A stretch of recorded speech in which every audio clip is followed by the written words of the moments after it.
I have to say that this has been such an inspiring meeting. We've been hearing about Kashmir. I'm from a South Asian background, or a Pakistani background, and I remember my dad way back in the 80s getting on those coaches, going to the demonstrations outside Parliament, and we've had decades of, these big demonstrations, people speaking passionately about, what's going on, wanting to be heard.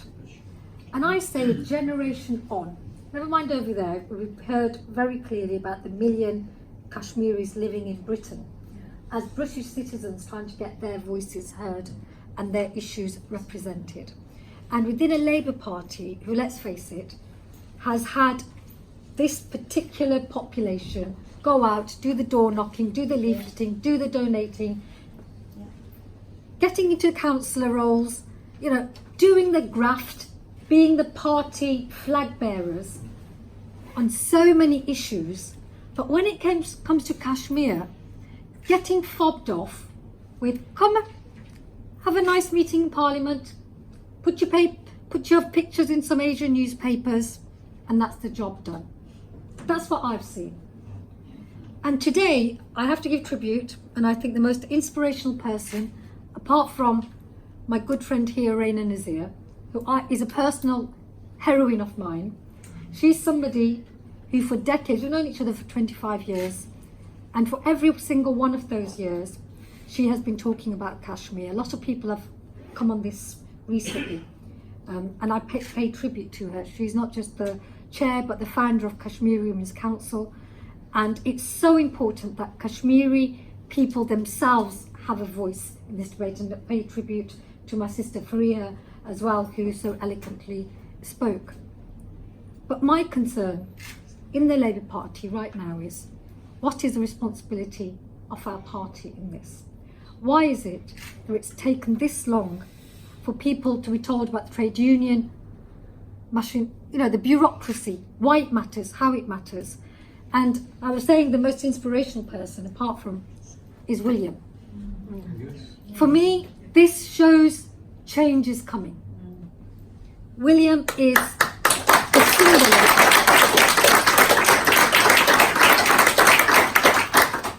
This is what solidarity is.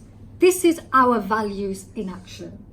Not to stand here and say, because my family is from that area, or because my race is that, or because my colour is the same, or my creed is the same. No, on the basis of humanity, to stand up for people. And we have to be smart now. We have the moral case.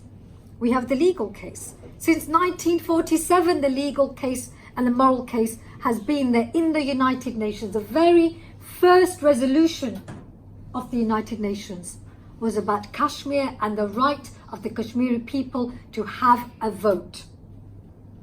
What's not been there is the political case. And it's been allowed to always be put down the list of priorities.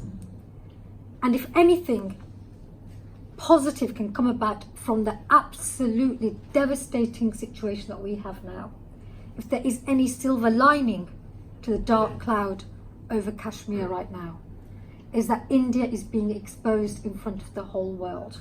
Their propaganda machine is in full motion, but the world knows that something terrible is happening in Kashmir.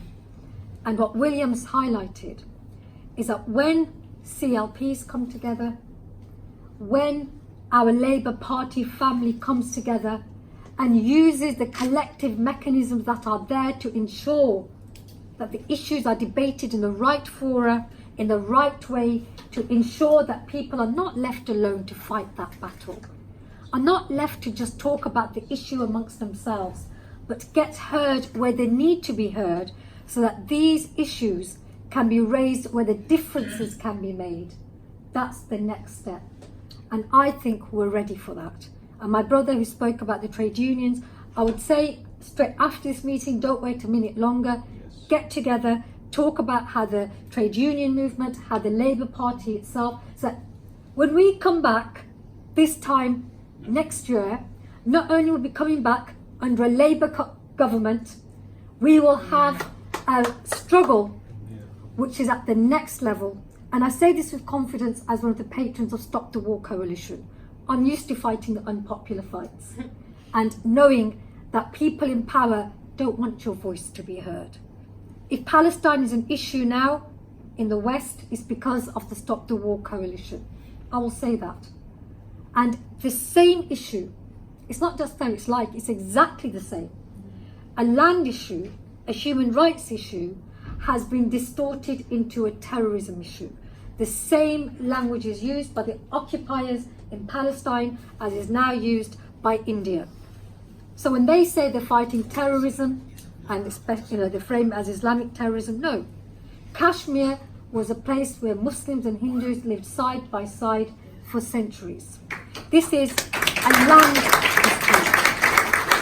And the latest move, what India is doing, is not only breaking law, not only going against UN resolution, this is a political and social genocide because it's removing the whole identity of the Kashmiri people by revoking the protection that was there. They were occupied, they were being brutally murdered, they were being raped, the children are being blinded by pellets, but they had their identity still. And what the latest moves that we've seen since August, what that's about is saying that any person in India can now come and take property in Kashmir, can now come and live there, can now take ownership, and this will be a very, very rapid dilution, removal of the Kashmiri people as a people, and their identity, which has already been under so much attack, will be physically removed. So now we will witness very much a physical genocide. And let's not say that we didn't see it coming. Let's not say that we didn't know about it. And knowing that, we have a unique responsibility in Britain, and I'll end on this. The Kashmiri issue started with England. It's a legacy of the colonial rule of India under British Empire. They left a festering wound, and that's what they did in Palestine. That itself is another festering wound. So we're linked to it, not just because we have a huge Kashmiri diaspora. Even if there wasn't, it's still a British problem. And Britain has a veto on the United Nations Security Council. We still have a unique voice. We still have a huge amount of what's called soft power, which is not being exercised. And I think that time has got to come where we exercise it unapologetically because it's the right thing to do. And I'm heartened that so many people have come here. This is now an issue which is being talked about. It's an issue that will not go quiet.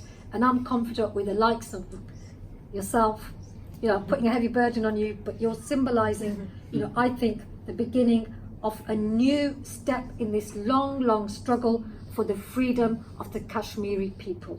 Thank you.